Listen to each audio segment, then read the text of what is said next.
All right, we are excited to have Gregory Dizzia here with us from Cosmos University. We have Dr. Foresi in the background, was reading their book Enoch, an Antediluvian account, and we're going to talk about some of the tools they have here at the university. And welcome to the show, Greg. Hey, great. Glad to be here. Yeah, this will be fun. I mean, I just love, the Enoch book. We did an audio book of it, but it felt like a different, a different version of it, a different take on it, and you guys were recommended to us from a friend, and I thought, we got to talk about this stuff because it's really right now the timing for me personally, and all the research is just everything is clicking a little bit more than it was a few years back. This whole thing, this whole timeline thing, and with the old myths and the younger Dryas and all that stuff. So I just it was just good timing for me to experience your work, I guess, just to say up front. I think it's good timing for the world. I think this is Yeah, like the convergence of a lot of science now, a lot from different fields that are telling a story that's way different than the one I grew up with. And I think it's putting some of these older books and older writings into a perspective that they might not be mythology. They might not be like legends in a sense. Like they might not be. They might be more historical, and there were things that they were writing down 2000 years ago that you couldn't have validated them 2000 years ago, but you could validate them now. right. And yeah, so it's I think it's an exciting time to for anyone to go read something like the Book of Enoch or the Mahabharata, or some of these older apocryphas, and put it into the context of modern genetics, modern geologies, modern climatology. Like we've got a totally we're starting to get a less blurry picture of that past, and we by integrating stories that traveled with humans through cataclysms, it might be a way to illustrate more of the what the humans went through. Because I think, I don't think we were I as much as I like the cave paintings, I don't think we were sitting in caves for 260,000 years or For something. 99% of our Yeah. humanity. Yeah, I think with these big brains we've got, and with this propensity to procreate and to build tools that we've got to recontextualize all this stuff. And again, something like the Book of Enoch gives us just a little bit of the context, just enough So to is that to why did you start up Cosmos University then? I mean, let's talk about that right off the oh bat yeah. too. Well, so we try to do this convergence of science and spirit. So it started as trying to look at the spiritual stuff a bit more scientifically. Yeah. And so on day one, we didn't have a plan to publish books. We didn't have a plan to visit these old texts and try to bring them in. But as we searched down, like, you can call it folk magic, or whatever you want, just experiences that people have, we realized there isn't a lot of heavy science there. That it seems like a very neglected area of research. Consciousness in general, biofields are very neglected. Uh, in general, just the electromagnetic spectrum, and what the environmental influences on us are very neglected. And so we started working through and finding, like, for every crystal you've ever heard of and for every plant you've ever heard of, like, the alleged effects that this can have, these plants or crystals could have. And in that, we were like, how did anybody ever figure that out? Like, how did anybody, where's the basis of the reasoning? So as we went back and back and back in time, looking for rituals and magic books, and I guess you call it esoteric knowledge, it kind of converges up against a lot of this information that's more historical. And it comes down in most cultures. We didn't figure that out. It was Aim. given to us. Yeah. And it was like, well, I don't have a I guess I'm not trying to say I believe one thing or the other, but it's like the story we're getting is that something bigger than us figured it out, and or gave it to a population that was less educated, and then it would just kind of took off. And I think what we've got is like the leftovers of something, Yeah. and not the full picture. Yeah, the leftovers enough just to survive and maybe thrive a bit, but not really to get where it was before. Right. Like we're missing, I think it's just we can see today that science is kind of going in one direction, Yeah. and it's very materialistic based and very resource based and capital based. the productization of science, like the all this stuff you have in the world around you, where we've taken innovation and made it like a core part of how our society progresses. I don't believe we're going to lead towards Star Trek. I think that Star Trek is the way you could see it. This high technology where you've got all sorts of like beautiful technologies that are all still kind of merging together in a world that like makes sense to us, that looks like the world we live in, skyscrapers made of steel and materials that are just ultra technical stuff. I think over time, with what we're seeing right now, we're going to move more towards these elegant solutions that blend in with nature Yeah. and in fact take advantage of nature. You know, so I think that the world that we may have lost looks like that. It looks like something where the technology hit this point and then went 1,000 years beyond this point, maybe 5,000 years beyond this point. And I like to always think like we build houses right now out of stone or out of wood. I kind of imagine a world in which they would simply have control over a, a plant to such an extent that they could grow a house and that they could grow a road and that they could convince nature to do it on your behalf, and potentially take control of all this kind of free labor that, that nature provides to do I things at a like that. perfect molecular level. I like that. That's a really well articulated, and it might sound the same to some people as what they're trying to do now to control nature, but you're working with it. You're kind of working as like within it, letting it flow instead of trying to work against it, you know? Yeah. Yeah. Yeah, I like that. Randall's talks a lot about that. Some of the architecture you see in the sacred architecture too, they try to use elements of the natural world that's around them, right? Blend into if I built a house on a mountainside, I would use the same materials as right there on that mountainside, try and Yeah, and isn't it interesting how sometimes they stand out in this like so with like Great Pyramids, where it stands out when they don't use something local, yeah. and you're like, for what reason did you drag red granite? Like, Exactly. uh, There had to there, be a reason. there Exactly. had to be a reason, and the easy one with something like red granite is it's piezoelectric.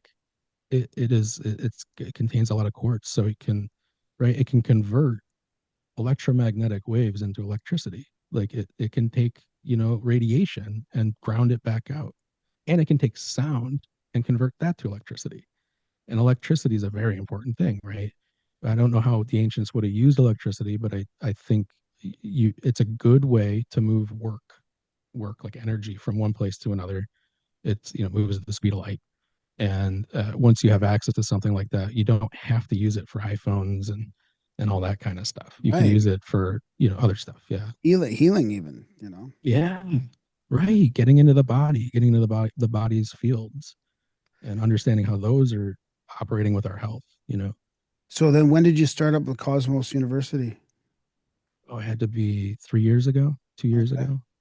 And again, it started as like a research, like a data bank of research, where we were going out and finding old books and the kind of, I don't know what the right word is, like we're analyzing them, but we're sort of extracting out and saying, this author from this period said that, ruby is associated with the fire element or something like that. And we don't know how that got to be, but at least we know we found an old source Yeah. and stuff like that. And then it moved into this publishing stuff, because kind of conversations we were having, same as you, like the DR and I, like we're going through and we're seeing stuff like the Younger Dryas, and we're saying, oh, where do we come from? And like it's weird side conversations you have as you're researching magical effects of like, and the book of Enoch just like stood out to me years ago, like over a decade ago is the probably first time I read it, and I just felt like it was, it was is containing stuff in there that it shouldn't have had. Does that make sense? Like that, Yeah. there's no way an author, even in the Second Temple period, like 300 BC, would have any way to figure any of these things out. And we took a bit of time and went through it line by line and extracted out a lot of information to work with. And I think we're going to continue doing that. Like, so we started working on the Book of Jubilees now, and I think our plan is to sort of do as many books as we can that have any sort of information either about the post cataclysm world that got set up or the pre cataclysm world that we lost. Is There's that not that many mainly books. in the Yeah. Apocrypha then? Like, is that one of the? I mean, because it kind of it's hard not to go there. That's why they left those out. Yeah, well, I mean, they have a lot of reasons to leave them out, Right, right. But yeah, I think that yeah, there's I think you've got maybe two in the Apocrypha, three in the Apocrypha that makes sense to analyze. Like Book of Jubilees is definitely on the list. The First Enoch, the Book of First Enoch, and there's a scrapped out, can't find extant version of something called the Book of Giants, which is like, oh, if I could get my hands on the Book of Giants, that's the supposed book that was transferred down through the surviving giants. So in the Book of Jubilees, you see that there's like factional giants still inhabiting. You know that from the Bible too. It says like David fighting Goliath, and it's mentioned kind of like offhand, but like they had cities still. And in Jubilees, where you've got Noah's offspring kind of like spreading out, they're running into it. They're running into colonies and stuff like that. And that's a vision from one part of the world. But apparently, these guys had a book. They kept their information together, and it speaks a lot to the lead up events right before the flood, and that doesn't show up anywhere else. So you get a story in the Book of Giants where it's talking about 400,000 righteous humans fighting with the archangels to push off the threat, like almost like a last desperate way to prove that you don't need to flood this place, that you don't need to reset it, that you don't need to like knock out 99% of the population and all the technology. Maybe there's some way to kind of fix all the problems that were created. The problems are kind of, the Book of Enoch is all the problems, but it's like they were trying to hold on to something. You can see it, and we only have like a couple words here and a couple words here out of what probably was originally maybe 10,000, 15,000 word document. Huh, that's fascinating. I liked how you had you talked about in Enoch the solar measure mathematics from that. Can you explain a little bit about that and how Yeah, it looks like he was speaking from another area and then also yeah, correlating that to Patagonia and the giants? I mean, that was pretty crazy. yeah. Thanks. That's a good. That is one of my favorite things. That's probably the reason I did the Book of Enoch, because as I was reading it, there's um there's a chapter in there where Enoch has been, so that kind of set this up. Enoch had met the angels, the fallen angels, and he was asked to petition on their behalf, the big guy, because they couldn't anymore. There's some sort of like they couldn't, the comm lines were down. So they take Enoch, who's a human and a righteous human, a truth teller, somebody who can write. He can, do all the things. He understands the human situation really well. And something, I mean, flash of light, I don't know. There's nothing really indicated. He ends up on a journey, and this journey brings him through like everywhere from the four corners of the world, kind of like to seeing how the world works, and he's being led by various archangels. And I think at this time when he's having this part of it's Uriel that is leading him. And in the book of Enoch, it says he sort of is in a place and he observes the ratio of sun to night. So basically how much day and how much night. And he was probably there for at least a year. We get a little bit of support from the Book of Jubilees that says he was there for over 200 years, but that's not in First Enoch, so we don't, just keep that in mind. From his impression, it doesn't sound like he was there for like 200 years, but who knows? So he sees like the sun goes up and it's in the sky for 12 parts, and then it goes down and the night is 6 parts. So a 12-part day, a 6-part night adds up to 18. And then he goes through the whole thing. And what you can extract is he's talking about a maximum number of hours of sunlight, a minimum number of hours of sunlight, and he's telling you there's a middle. So by taking that, you go, okay, we don't have 18-hour days, so you got to do a little math. And when you push that out through the math equation, you find that there's sort of like these day night cycles. With day night cycles, you can get latitude. How far are we from the equator? And especially if you have a whole year of it, you can basically say, okay, within a degree or 2 degrees, you're going to be able to nail down where this is. And we found that there was a little bit of extra hint there to say you don't have to look at the northern hemisphere, because Enoch is describing the sun going through the north. So that means he's in the southern hemisphere. In the northern hemisphere, the sun's always in the south, and in the northern hemisphere, it's always, or in the southern hemisphere, it's always in the north. So if you take the thing that he basically relayed, you get a band that's right around 50 degrees off of the equator, and maybe plus or minus 2 degrees, because the sun, the day length is kind of dependent also on your altitude.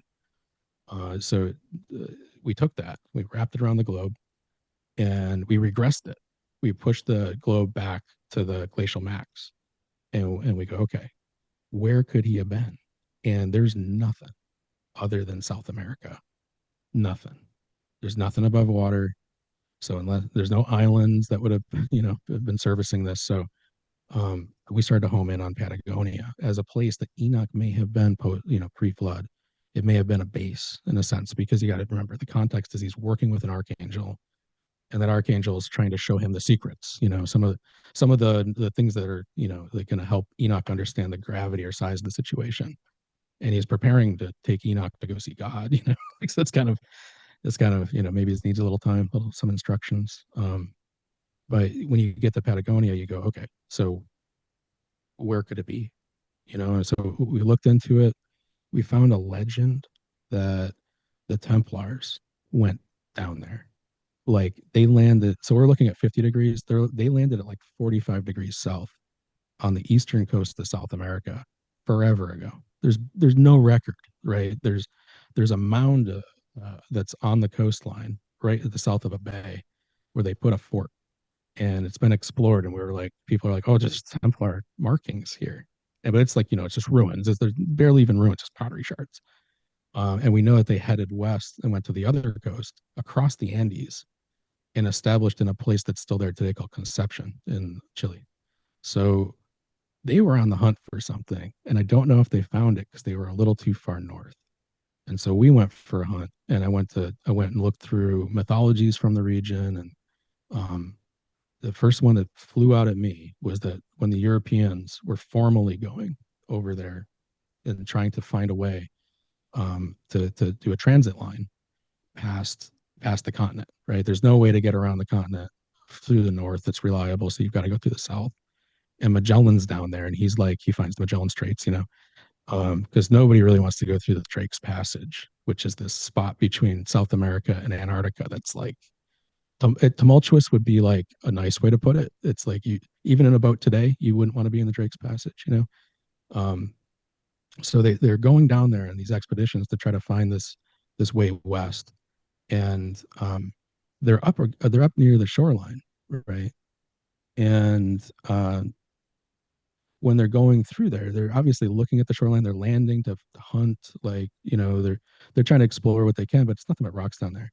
And they see a bunch of people, and they get in their rowboats and they go and they land. And there's actual illustrations you can go find from, I don't know if it's Magellan's journal or somebody who's on a journey with him, where you can see them meeting the Patagons, and the Patagons are twice as tall as the Europeans are. And so it's like a land of giants. Patagonia, the big feet, like that sort of like resolves out to me like land of the big feet could be, you know. So there's giants in the region, which would indicate, and they're still there, right? That's the point. They're still there at the time of Magellan. They're not there today. I don't know if they died off or whatever. And the modern way to look at it is like, well, they were like 6 feet tall, and it's like, well, that was just the bones you found. The stories there are different. So as this kind of goes on, there's another story as Magellan's, open the passage now. Now there's boats going through, and there's a legend of these guys that crashed and traveled from the bottom part of that whole range. So it's like the tip of South America, north to Conception on the west coast. They survived it. The boat crashed. And as they were making their way through the mountains, they saw something up in the mountains like a city. And the accounts are really hard to nail down because these are like 500-year-old accounts. So the general thing is that they said they saw something that looked like that nothing they'd ever seen before, in between at the peak, between two mountain ranges, and like right up there. And it's like they called it the city of the Caesars, the city of the gods, Caida de la Cesare, the city of the Caesars. And the South Americans have a bunch of stuff on Wikipedia if you want to read about that and the whole legends around it, because that the legend kind of grows to be like advanced technology and inhabited by the gods and all this kind of these kind of typical things. Pretty much right on the money where Enoch said he was.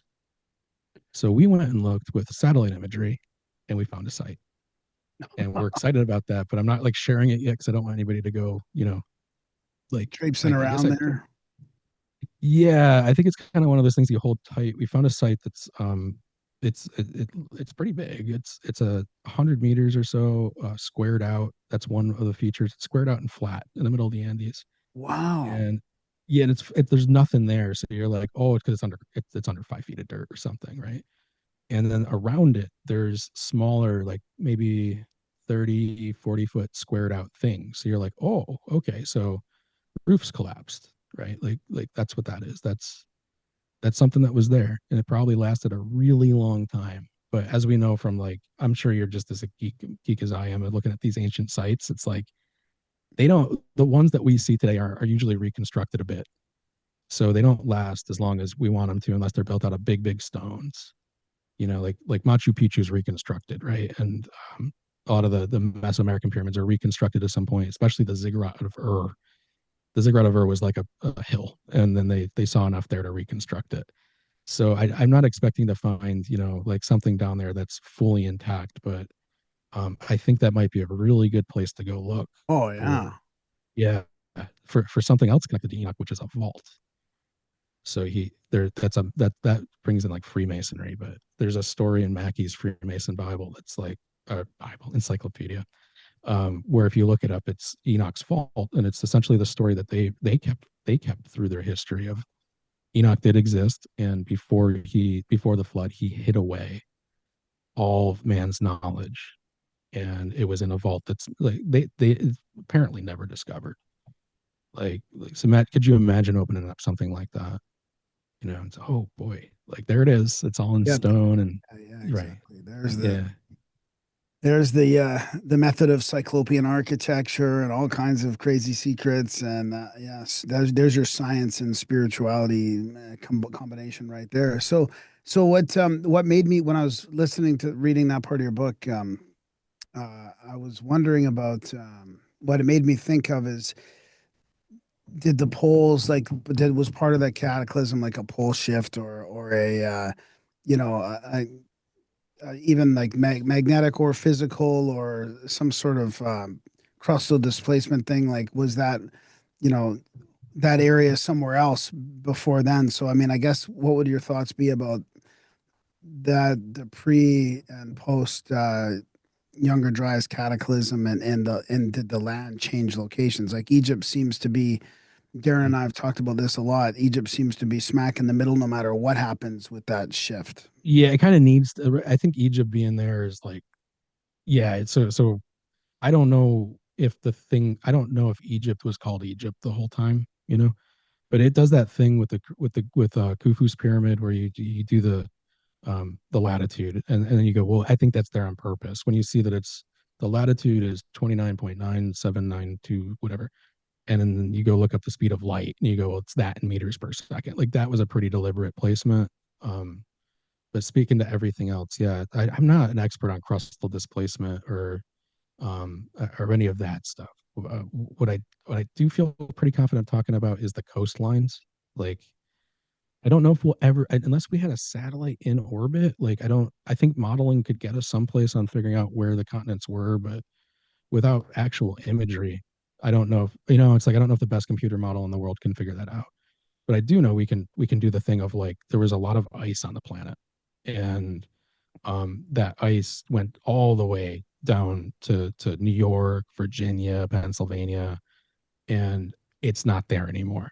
And it seems like the more time goes on, the faster we see that ice went from where it was then to where it is today, pretty fast. Like Yeah, cascade failure, like system failure of the climate. And could probably. that Well, even event on Google cause that? Earth, I mean, you can see just, I mean, without a model, and it doesn't really tell us where the coastlines were, but you can just look at, I mean, Google Earth to a certain extent, but that other one that Graham has Yeah, bigger extent, and you can see some clear break lines in the north and the south where things are hundreds of miles away from where they were, who knows when. Now, I guess the uniformitarius would tell us that, well, that took, a million years for that thing to move over there. But it seems like, the uniformitarians were wrong about everything else, it seems like. So if anything, the timelines are faster than the ones we're being presented now, I would argue, instead of older. And they're trying to tell us it was millions. The new guys are trying to tell us it was, it might have been hundreds or even decades. And, I think that this might even happen more recently than that. Yeah, I think right. The so I don't know if I can't speak too much to like how things do this movement. I don't know what to follow there, but I think it's anybody's allowed to talk about it, and any conclusion that you come to is probably pretty decent, because I don't know how you actually figure that out. I really, knowing how you would have to model everything and then figure out like how are you trying to figure out if these fit together to get it to a million years. Like what supports that? Geez, that's just sort of like an answer you throw out because you've never seen it move any faster. It's moving at the rate of half an inch per year or whatever right now, so it times it to whatever. But I think more like looking at the climate, the actual climate shift, like the beauty of Google Earth. Go on there, find a coastline, hover your mouse over the water. If that water says it's anything less than like 200 feet deep, it was definitely above. What about the idea? I mean, I think there's a chance that South America used to be attached to Antarctica. I mean, it looks like there. I don't know how you would do it. Out. It's real deep. It's real deep. Yeah. Pull up that whole. Do you want to show? Can you show your? Do you want to show your glebal data viewer now? Is that a good way sure. To that, Greg? Or you probably. So, but that's I guess. Yeah, I can show it. So let me pull that up. So we took some data that is available, open sourced, and let me get it. You let me know. Do we have anything? We got it. No, not yet. There we go. Yeah. Okay. So we took some data that was open sourced from NOAA, which is like our government doing data stuff. They got it from a big bunch of grants that were done to study the climate. Thank you, Al Gore. And they looked at ice cores from all over the world, and they looked at the gas in the ice cores to try to determine temp levels. And then they were able to look at geological features, and they got a good idea of what the glacial max looked like. And this all coincides with stuff we're seeing Randall talk about and other folks talk about, that like lots of ice in the north, and you can see it here, that receded. Now, I tend to think that this global data, this stuff that's coming off of from the University of Zurich, is very conservative. So what we've done here is we've mapped the CO2 level here. And as it's lower, this would mean that ice can accumulate no problem at the poles. And as it does this, ice is no longer going to accumulate. And this little bump at the end here is the Industrial Revolution. So have the CO2 levels going further back, like where they were quite a lot more? Oh, we can look up. Yeah, we've got CO2 going back 800,000 plus years. Yeah. So we can look at it, and if we look, I can show you. If you give me a moment, we can jump to something that's more contextualized around humans than around this, because we could basically, this would keep cycling. In Zurich, the team at Zurich didn't go back 800,000 years and model the climate, but we can see, like, let me get this thing to stop moving. This is Florida, big old Florida. Look at how big it was. It was just this chunky, and then it kind of looking now. Oh wow, that's yeah. So when people talk about like we've explored these areas, I don't think so. You would have to do, like, we still find stuff buried in people's backyards. There's no way anybody's gone and done a comprehensive, let's see if there were major settlements here. Right. There's so much land to cover. Great example right there. Florida is one of the best examples. And this would be without any isostatic depression too. This is just basically based on ice melt water. Yeah, this is just based on what's there today, and what happens if you let the coasts go out. So there's not a whole, like, Florida's a huge example. Can you go to Europe? Can you go to Europe, the Mediterranean, and Doggerland? Oh yeah, what it looks like. Oh yeah. Watch this. It'll come around. Boom! Look at all that land. because Darren and I were just looking at this the other day, like literally yesterday. We were trying to figure out if the UK was covered because the UK's got all these Yeah. crazy energy, like energy zones that, Right. like Wiltshire, for example, and I thought to me it seems like they must have been clear during the this ice age, but maybe Yeah. I'm wrong in thinking all that. Watch this right here. Boom. That just Okay, so happened look at the one day. time on the left. So 19,000 BC. Yeah. Yeah. And then right about there is where it just starts boom flowing in. And again, I think they're being really conservative with how fast this filled. I think we might be able to see more or less like a full fill happening within 100 years or 50 years or 10 years. I think this is just a very like just like you're saying earlier, where they're trying to stretch out things to millions of years. I think they're trying to keep this Right. as Oh, that's a wide good as point. possible. Oh, yeah, Because that's a good point. if right, Because because if they're, they tighten this up, then yeah, they're just like it's either an impact event, yeah, it's the sun went crazy, it's a cataclysm like that they I mean, it almost you have has to to be. My problem with the sun going crazy is I don't see how the sun can go crazy enough to melt all the ice without like just absolutely destroying everything else, just by right tuned in just enough to yeah, it's get like us you'd have to be shooting the laser sun at the ice sheet. Otherwise, the heat amounted to melt the ice that quick with just solar heat is going to be yeah. boiling the oceans. So this is another interesting region here, the western coast of India, because you have that in their books, like 100%. You have them remembering this happening, and this is an event that's like, watch this right around now, boom, gone. yeah, So you get 8,000 city, BC, 8,000. That's a huge date back then. 8,000. yeah, and so this is like Dwarka. There's a city that's in their legend called Dwarka that's now underwater. If you were in this region, you could go out and see these things. You could see the evidence of it, like on there's pottery that's still on the shorelines, like eroding away, and nobody's really like going crazy trying to dig it. I think Graham Hancock has that story. Maybe it's someone else that Yeah. they wanted to go dive it Yeah. and they were denied, like full wholesale denied. But I see what you mean about the timing, though, right? They almost have it spread out. Like they almost have the current condition now to like what it was like 18, and they've sort of spread it out so that you can Yeah, see it it change. But Yeah, instead of it being like at 8,000, 9,000 BC, it it being a should all massive happen shift. between Yeah. like 13 and 12 or 13 and 11,000 BC. Like yeah, I right. think No, just years I ago, think years so. even ago. that's Yeah, given them a lot of stuff. It like all happened between 13 and 12,000 BC, it seems like. yeah, No, no, I no, think no, so. no, I not think BC. Yeah, yeah, that's younger years Years dragon. ago, ago, years years ago, ago. years Oh, ago. years Yeah, ago. yeah, Yeah, yeah. yeah, yeah. You're 10,000 BC, basically yeah, 10,000, and I 10,000 think to you get 11,000. yeah, because what we found was when we looked at the actual data, when we were going through what the science teams are generating, they're generating like a line plus a depth of ice. And so it's like here's the depth of ice and here's the gaseous content of that line or that layer of ice. And this is an abstraction of that data. This is just taking that data and putting it to work.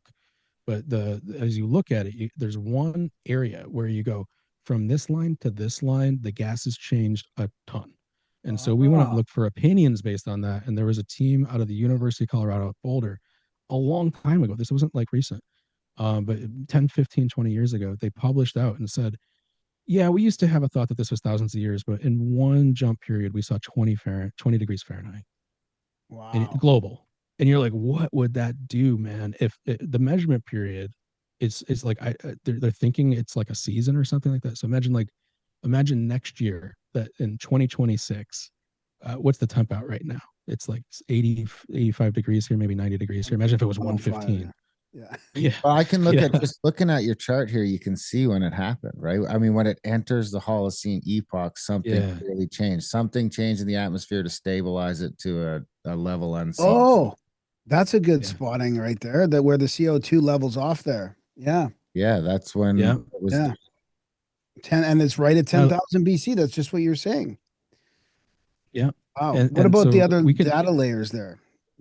Can you oh, we're not there yet. We're still oh processing because we want to do I can show you something. Let me jump to another page real quick.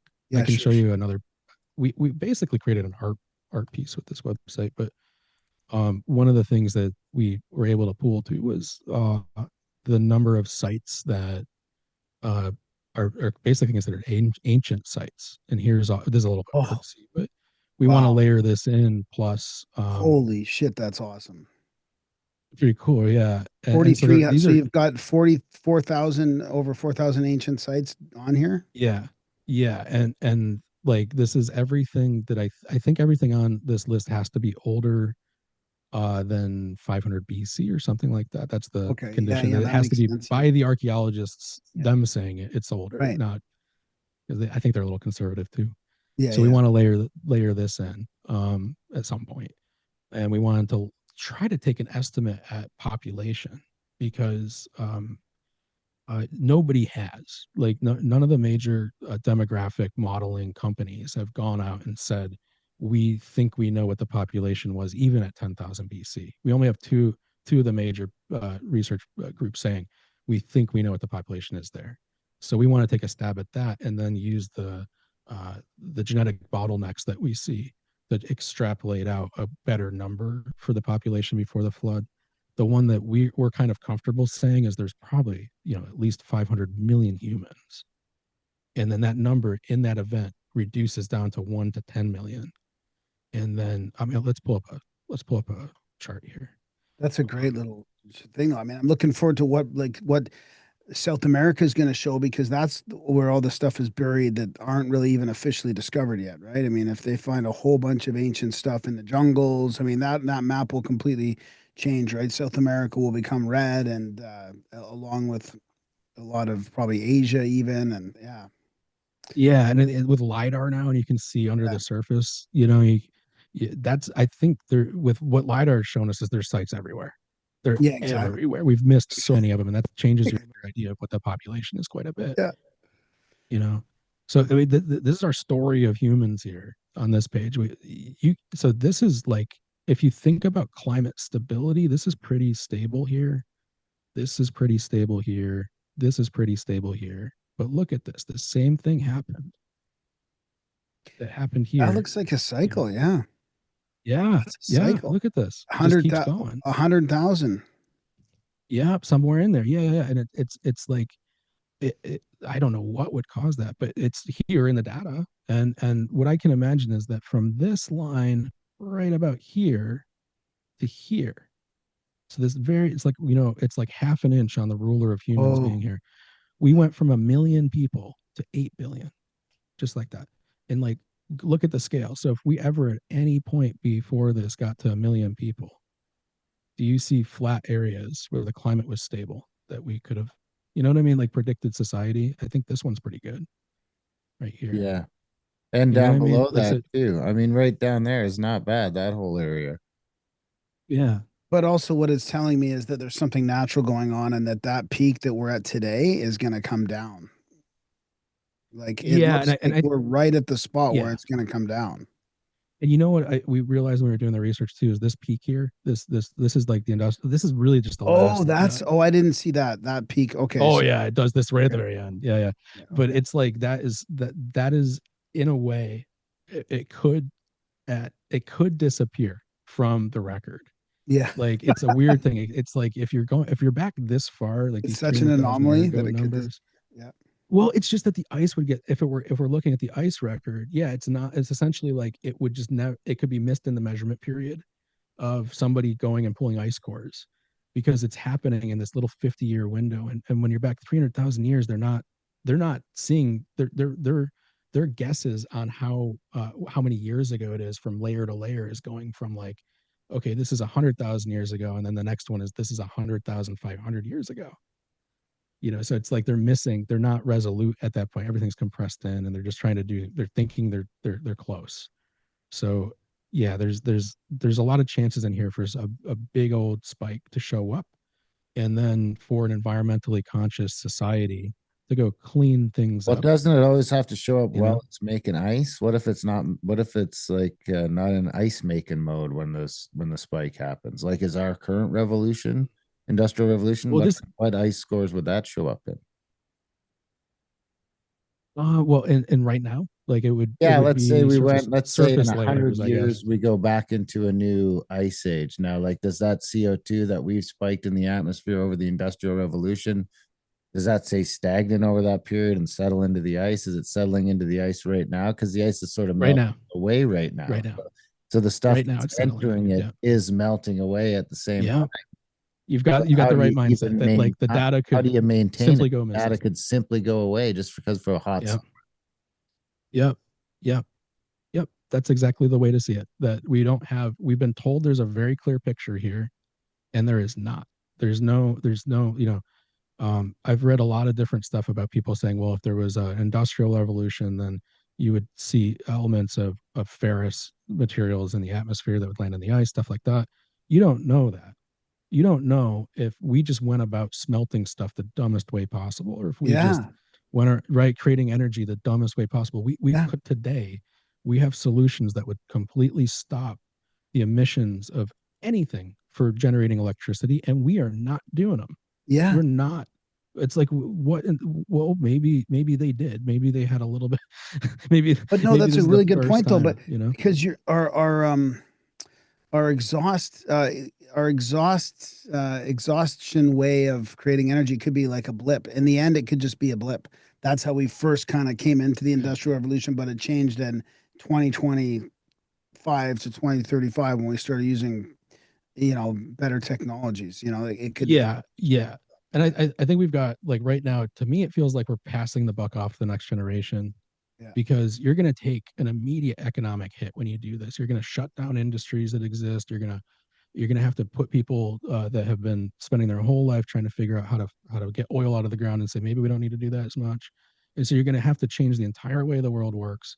But you got to do it at some right. At some point, you got to say like, okay, here's my two choices. I can either drill stuff out of the ground, and that can be any number of things. That can be oil, that can be gas, that can be uranium that you're refining, plutonium, like any of these things. We could do that. That's my option. I got to take that, drill it, transport it halfway across the world, refine it. It's got all these risks in transport. It's got all these, known carcinogens that are flying out when it's being burned. Then we take that, we stick it in something, it moves a turbine. We use old Nikola Tesla's little generator idea, and we get electricity, and every part of that has to be maintained, and there's a bunch of people involved against safety concerns, and there's a market for that stuff because some people have these things and other people don't, so there's trade and stuff. Or we could just build a circuit that sucks energy out of electromagnetic waves coming off the sun, and it's got no moving parts, and it just by existing it pulls energy like when we go to that point, there's a lot of people that lose their jobs. Yeah. There's a lot the energy becomes something that you used to pay for, but why would you pay for it, in a post, it basically creates a post scarcity society. Yeah.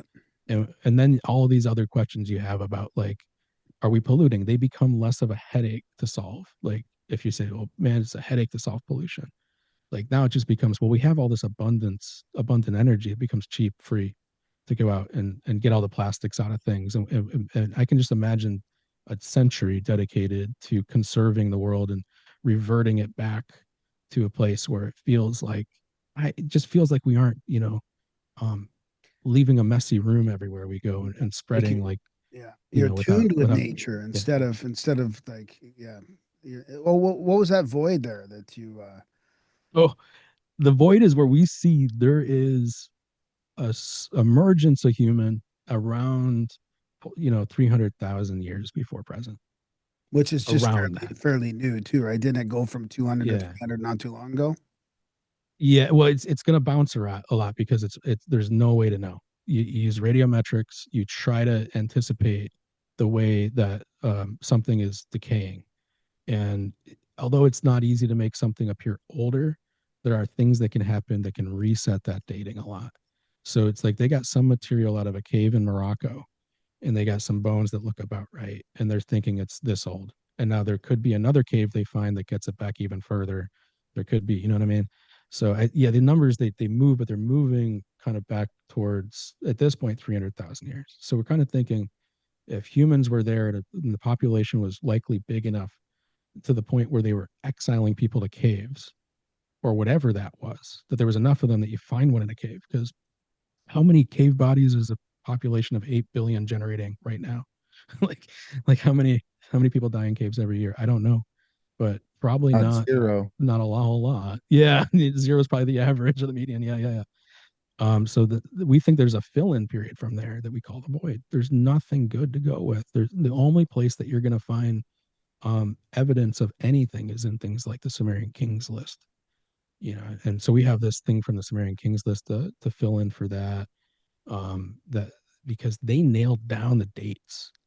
Like their impression of how long humans have been on the planet is from their account, which comes out of 300-400 BC being written down, but it's on their tablets that are looking to be about 2000 BC, 1500 BC. They're It's saying 15 it per was like year right now for cave deaths. So with 8 billion people. 15 per year. So we're making 15 cave bodies a year. Good luck Yeah. finding them. And most of those are getting retrieved, probably, right? I only know of one Yeah, that they left in there. I know that. Is that the story where the guy went in head first? Yeah, yeah. This, Oh, it's a horrible yeah, story. yeah. So the Sumerians, they said that the world started, or their world, the humans, the coming to this planet in a sense, or they describe it as the kingship descends from heaven, whatever that means. 241,000 years before they wrote it. So we used to look at a date like that and say that's silly, and now it's like, well, that's pretty close to what this other stuff's saying. And the Egyptians have a similar story of these times going way back. Um, so I think we just have to accept we have no idea what was going on in this period, and I don't think we should lock into anything yet. Like we should just say it's all missing data, Right. and we've got to just do our best to come together Yeah. from different fields and talk about this more. And Yeah. And we've got giant graveyards around the world, sort of in these same sort of in different cave systems and stuff like that, with animals that shouldn't have been coexisting in caves at the time. yeah, I think the biggest mistake that the modern science educators do is they take something that's like plainly theory and they present it as fact. So it's going to lead to a lot of this where they're like, there was no way this could have lived with this, and you're like, well, you don't know that. You found one skeleton here and one skeleton here, and you've made the story of the world come together based off of that, and that's really not that smart, at the end of the day. Yeah, well, I And I mean, think even like, from the other side, like the perfect example right now is this boneyard in Alaska where they're just washing all these animals out of the hillside seemingly forever. And it's like, well, did all these different creatures just gather in this valley right before and then they all died here together? Because it seems more likely to me that some sort of cataclysm washed them there and either water or flood or whatever happened. They got mashed up there into this pile as dead bodies, not they didn't walk there and then die. right, right. I've heard that from several places now that they have the evidence of these like, yeah, bone piles, just like a herd that got caught in something like clearly. And Yeah, I not think even that's why just we have heard dinosaur sometimes. bones too, right? Yeah, Was like, the cave in what? England, they found like 3 different epochs of bones washed in on top of each other, of like Yeah, hippos and lions and bears and all this shit from different epochs. So it seems like it's happened more than once that all these bones have got crammed into this cave. And again, to me, the most likely scenario is they got washed in there as dead bodies, and then when the water came back, receded, the shit got left in the cave. yeah. I think that's a good way to see it.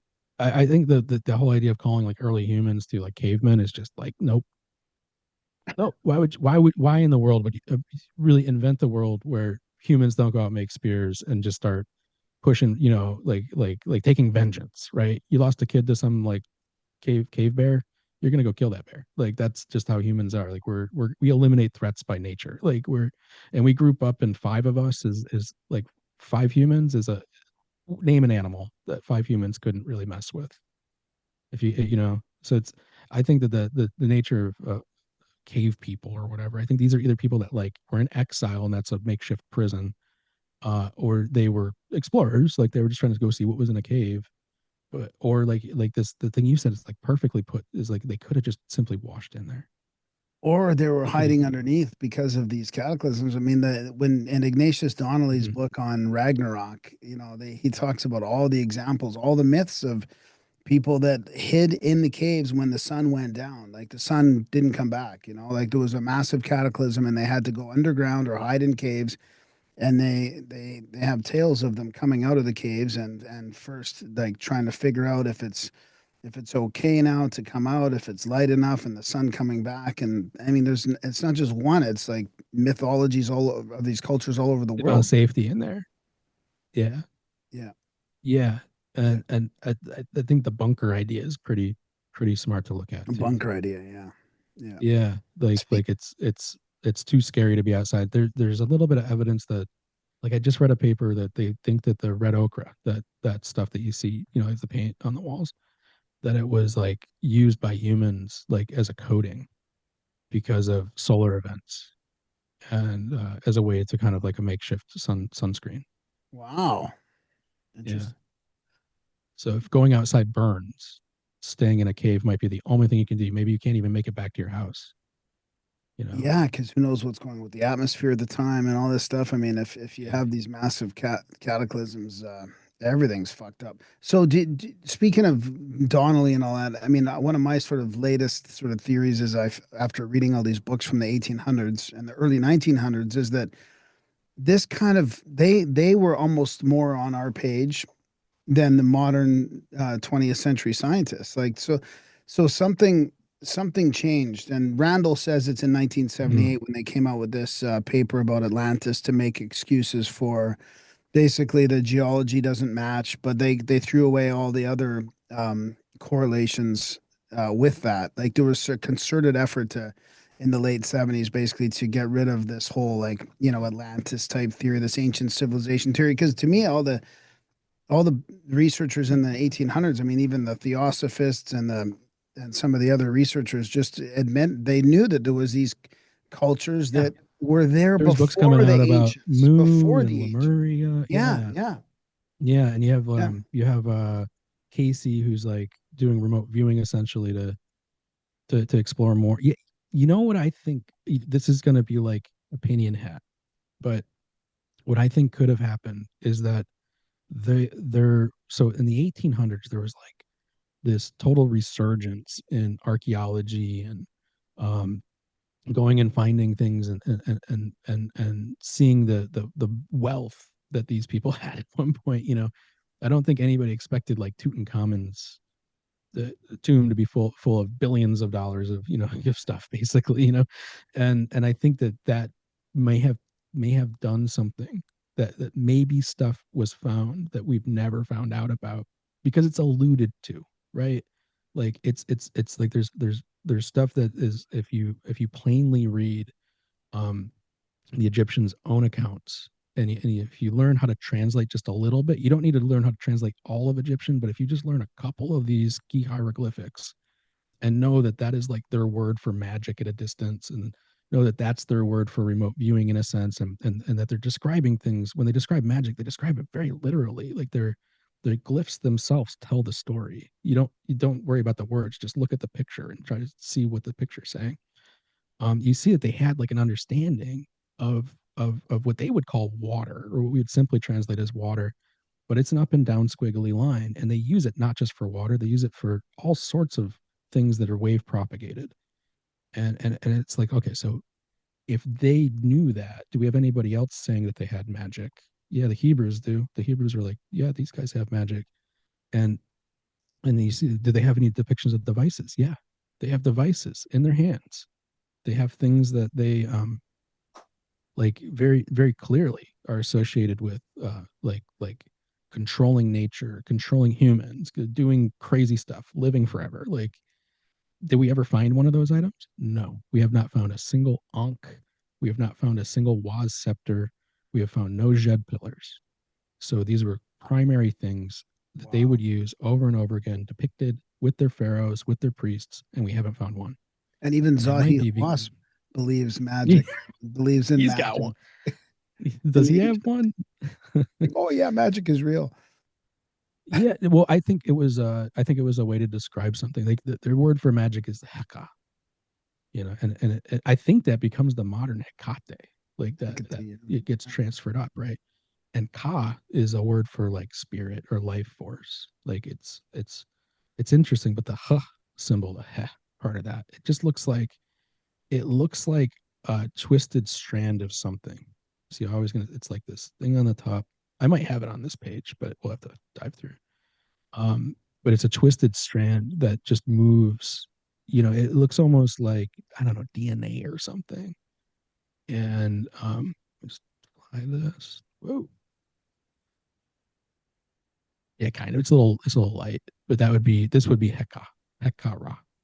Oh, okay. And it's like it's such a standout symbol. And it looks like that sort of stuff. When I see it, I'm like, that looks more like circuits, or like a way to describe the phenomenon of wave propagation in which you're controlling it. Like, radio is not that hard to figure out. You don't need that much to figure out the electromagnetic spectrum. Thales of Miletus, one of the seven sages of Greece, used to go around with what was called electron to him, but it was amber, and he would rub it on wool. And if you rub, I mean, amber is a biomineral, right? It's not the same as a lot of other stuff. It's a biomineral. It's made out of like living organic stuff that then went down. So they know that. They know it's sap. And he would rub it on wool and create static and be like, bam, it hits you with something. And you'd be like, what was that? He's a magician. Like, so it's the idea of taking that and then like saying, over thousands of years, could you figure out more things that little zap is good for? Probably. And then thinking, well, the Greeks are pretty late to the party. They're a later society by thousands of years. And the Egyptians have been around since like basically day one, saying all these stories. Like there's a kind of controversial story with Khufu, but it's like, there's some papyrus that survived, and it's like 2,000 years old. 2000 BC, I'm sorry.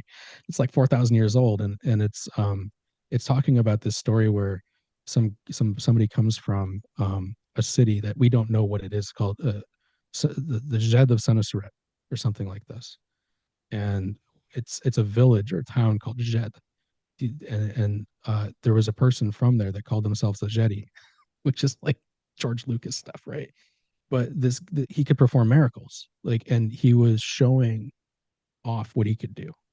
He was there's like he was able to reattach a hand that had been severed, and he was able to I think something about controlling water, like literally controlling like a pond. um but apparently, like, there was something called a Jed, like, as a place that existed in Egypt, and that sounds like where they would have trained the magicians, because that word Jed carries on for forever, as to mean, like, sometimes it is taken in the literal, where they show this thing as a tower, and like it's a magic tower. It's like this tower was controlling something, and so the word means stability. And it's like, yeah, but there's even there's a story where there were Jeds, and then there's a story is we lost all the Jeds. So it's like, and then the floods came Wow. in, and like our Wow. society, we had to go Interesting. rebuild the temples. Holy, And that really? kind When was that from?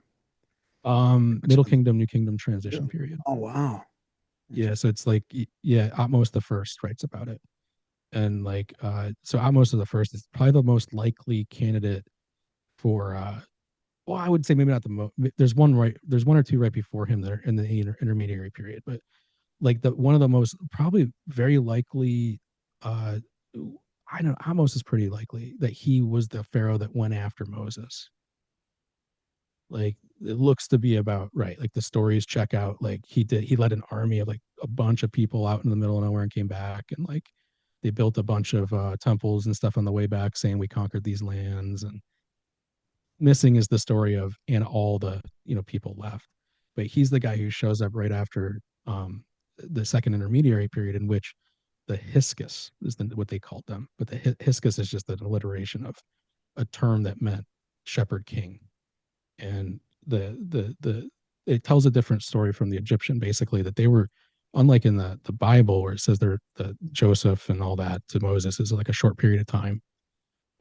This would make it out to be, it looks like there was like 300 years there, 400 years. The Israelites came in and like established in Egypt, and then something happened to end the second intermediary period, and then reestablish provincial Egyptian heritage again. Like, now we're back to the people that came from a guy named Menes or Narmer, the first pharaoh, Wow. Darren, you got any first questions? dynastic. Yeah. Is there any, did you come across any weird stuff with the moon and all those? So many weird things with the moon. Are you kidding me? Um, yeah, so many weird things.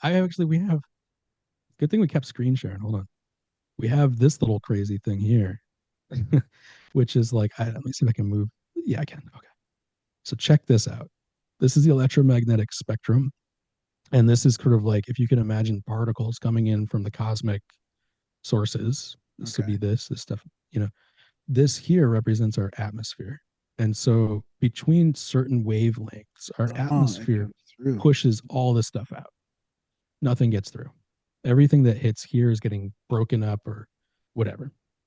And in this window right here, we get this is where all of our cosmic, this is two ways. That's a And great that's right in right. visualization. Oh, thanks.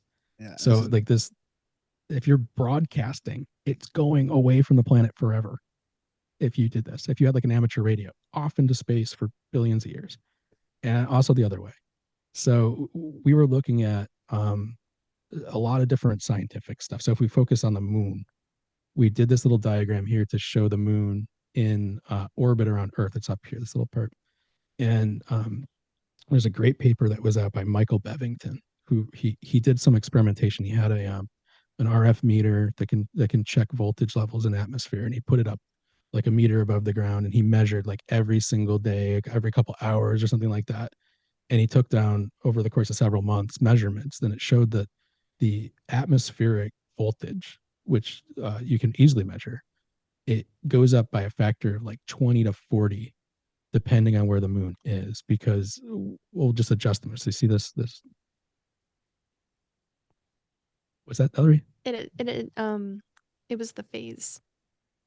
Yes, He was testing on the phases. He was testing on the phases. Oh, So the he was looking. Okay, so was it full? Yeah. Did he? That's what I was going to ask. Is it? That's full? what we're gonna. That's what we're gonna get into really quick. It's not when it's full. It's like an interesting thing. So when you do the math of it, this will make sense to you in a second. So if the moon's new, what that means is the sun is here, the moon is here, and then the Earth is here. So it's sort of like the moon is like shielding us from, right, when we can't see the moon, it means that like there's no sunlight blocking off or reflecting off of it and hitting us.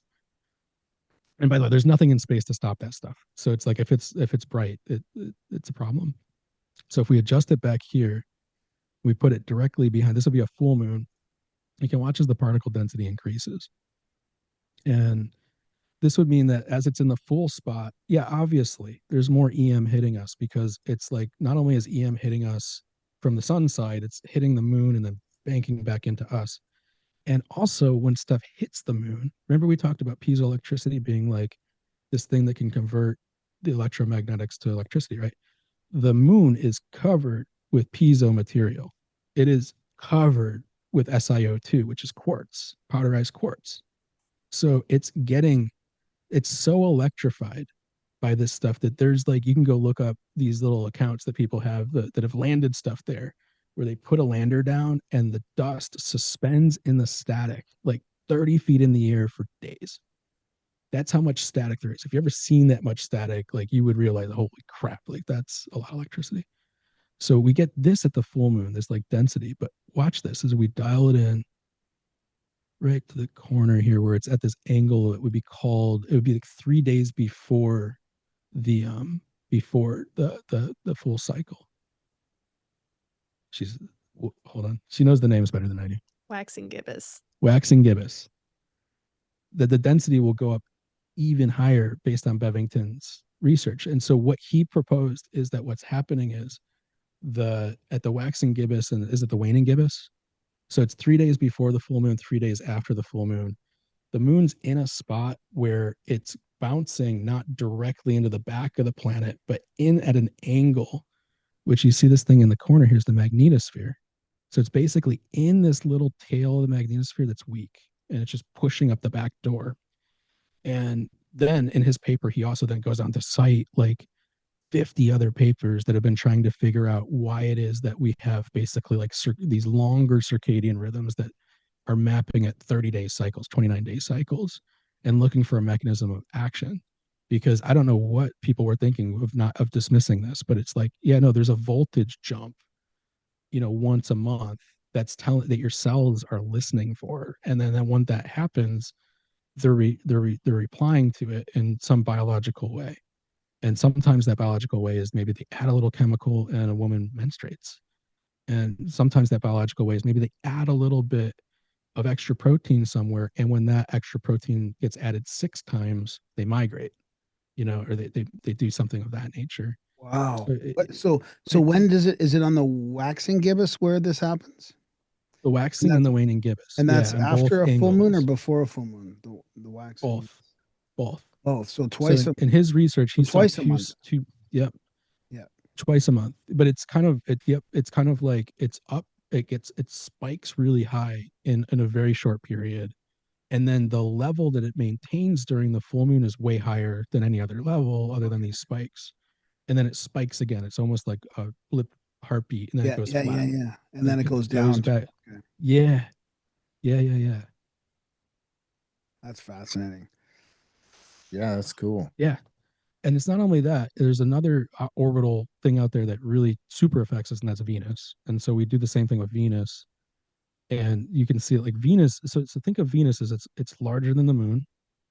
And from us to Venus, there's nothing stopping that stuff coming. Our atmosphere is going to treat it equally, but it basically is like a way to get even more sunlight. It's like more things hitting us. And so Venus can sometimes go behind the sun and get into this position that like I monitor. There's a solar telescope I look at every so often because it's kind of fun. And it's maintained by the Air Force, I think, but it's all public data. I can't remember the name of it. Delary, could you get me the name for that? It's a solar observer that's out in a Lagrange point. So it's like it's outside of the upper atmosphere, so it gets really clean solar images.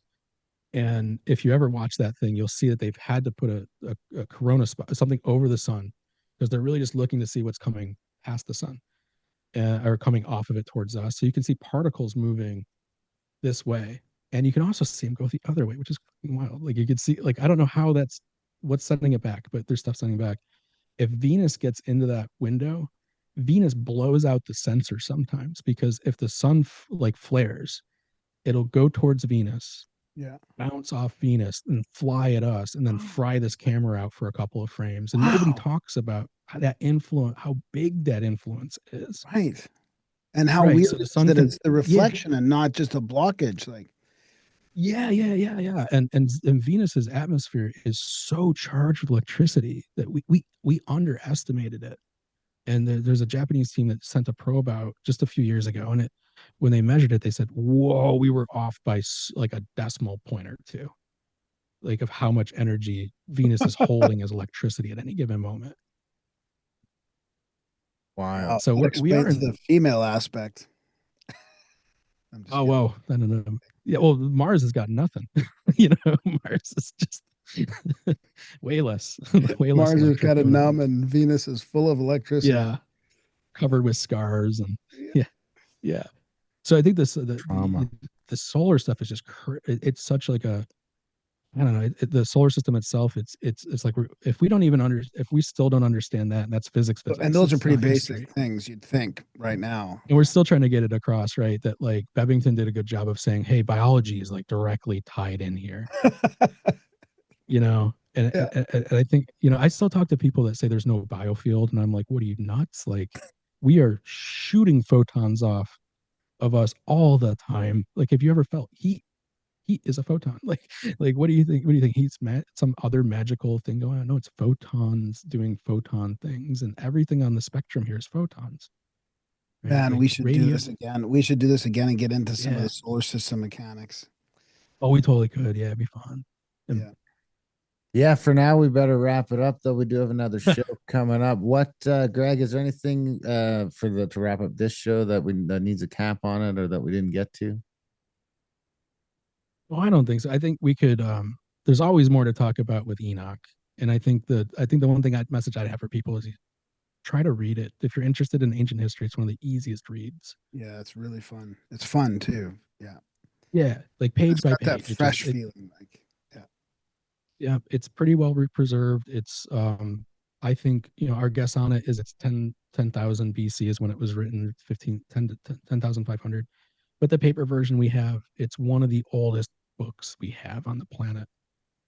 So it's not like paper lasts all that long, and we luckily have a good extant version from Second Temple period. So it's almost like, you know, whoever's in the business of hiding stuff and suppressing stuff can suppress and hide a lot, but they can't hide stuff like that.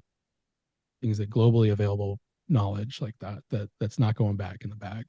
And if you read it with the mindset of like understanding the Younger Dryas, it might give you a little bit of an insight into the societies and cultures, and potentially really understand maybe more of the existential reasons as to why someone would need to, or why it would precipitate the end of a society in order to make way for a new society, you know, for our society, I would say. And we I like it. squandered it. That's good. Where can people find all your stuff? You can find us online at cosmos.university. That's our, so not a .com, it's a .university. And I would encourage people only to go there on a desktop computer. It will fry anything that doesn't have a good graphics card in it. It's sort of like it's our way to do interactive presentations. So if you have some time, you can check that out. Yeah, amazing. Yeah, we had a lot of fun making that. But for our published work, you can find us on Amazon. You can look up the Book of Enoch by Cosmos University, or the Book of Enoch and Antediluvian account. And we've got a paperback, a hardcover, and an ebook. We do have a Facebook group if you're interested in ancient artifacts and sites from the past. We publish a few a day, and that Facebook, you can find us at Cosmos University. We're going to be, I think, expanding a little bit on the Discord, like to do more community stuff. So I'm looking at Valerie to make sure we're signed up for that. So we also have a Discord, but you can find that through our Facebook or something. Right on. Awesome. Darren, you're gonna love that website. Check out cosmic.university. It's pretty cool on all these tabs here: mysteries, operations, psychosynthesis, occultometrics. Wow, this is awesome. Are you guys gonna put your book out on audio at all? Thinking about it, I think Yeah. we've got, you know, there's kind of like two parts. Our book contains, it's like a 50-50 split between our studies, like what we learned during reading it and what we concluded, and the actual first Enoch text. Yeah. I tend to think that on the first Enoch text, that's public domain-ish. That's in Yeah, the realm of it. yeah, we did it in audio. Yeah. Yeah, it's like I think people can get that. So maybe we'll just do the first part of it. Yeah. Yeah, do it. You got a don't good do voice. audiobooks. And, put it out there. Yeah. Give it a shot. Okay. Yeah, for sure. Do it. Yeah. If you need a hand with it, let us know. We'll help you. Oh, that would be wonderful. Thanks. Yeah. Right on, Greg. Thanks again for coming on the show. I look forward to it. We should do this again when we have a little more time and dig into that a little bit more. But for now, we hope you and DR have a good afternoon. Thanks. Come back anytime. Hey, thanks, guys. Thank you. Ciao. I don't know how to work Zoom anymore. There we go. And that was our chat with Greg Dizzia. Yeah, Dizzia, I think. I just guessed at it when I said it. So Yeah, that was a good one. I like it. oh man, wait till you see this website, dude. You're gonna flip. They got all the planets and stuff, all kinds of stuff in there. You're gonna love it. Right on. Well, big thanks to Greg for coming on the show. Big thanks to you guys for listening. Of course, head over to grimerica.ca/support if you want to be even more thanked by us for helping us keep the show afloat. Grimerica.ca/support. Today, we rely on your support 100%. So if you can make it a one-time donation or sign up for a monthly, that would be super. And we would love you, and we'll read your note if you do. Check out grimericaoutloud.ca for other podcasts. Contact at thecabin.com for trips and events.